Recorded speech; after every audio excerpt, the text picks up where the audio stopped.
common thread through everything we did, whether it be the total ownership experience definition, the way we conducted business, both within the team and with our retailers, everything was about people. So thinking of the phrase human-centric, it's just a natural. It is exactly how we began life as a division, was human-centric.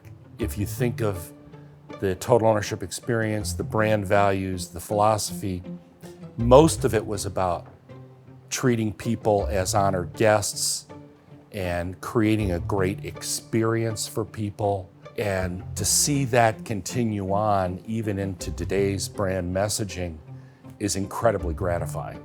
The fact that the brand was all about people, or as Bill would say, was about people, is about people, and will always be about people, was just like the air we breathed.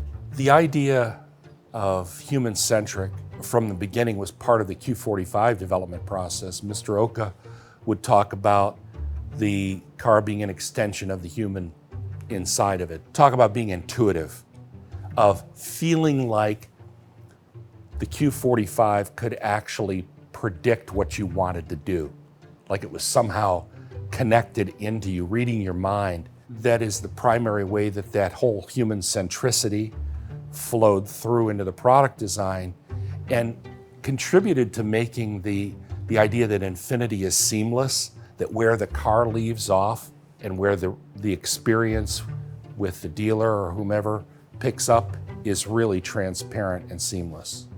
The way the team came together and became as cohesive as it did was not an accident, but I would say that also it wasn't something where we did trust fall team building exercises or anything like that.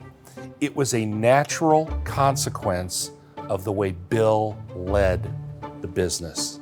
It was more of a process of osmosis than something where, okay, now you're part of Infinity, here's your 5 rules or 6 rules of engagement, you gotta do this or you're in trouble. No.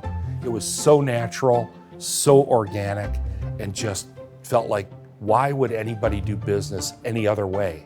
He put trust in you. He showed that he trusted you, he empowered you, he delegated to you.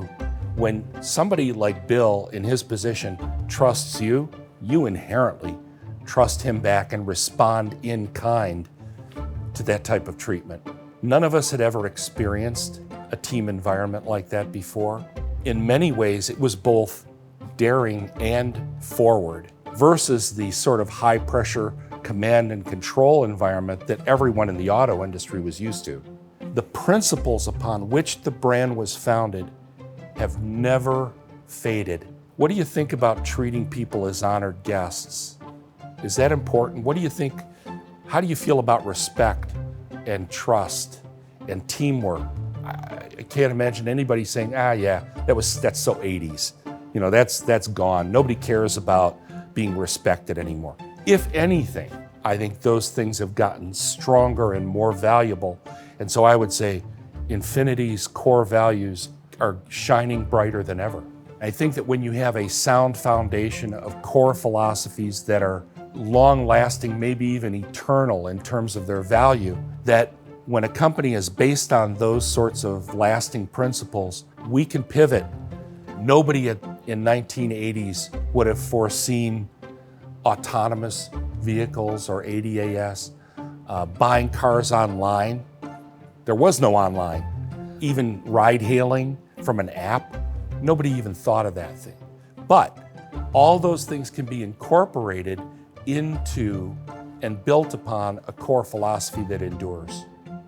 The fact that it's so easy to detach and disconnect from humanity now compared to those days makes those values much more relevant.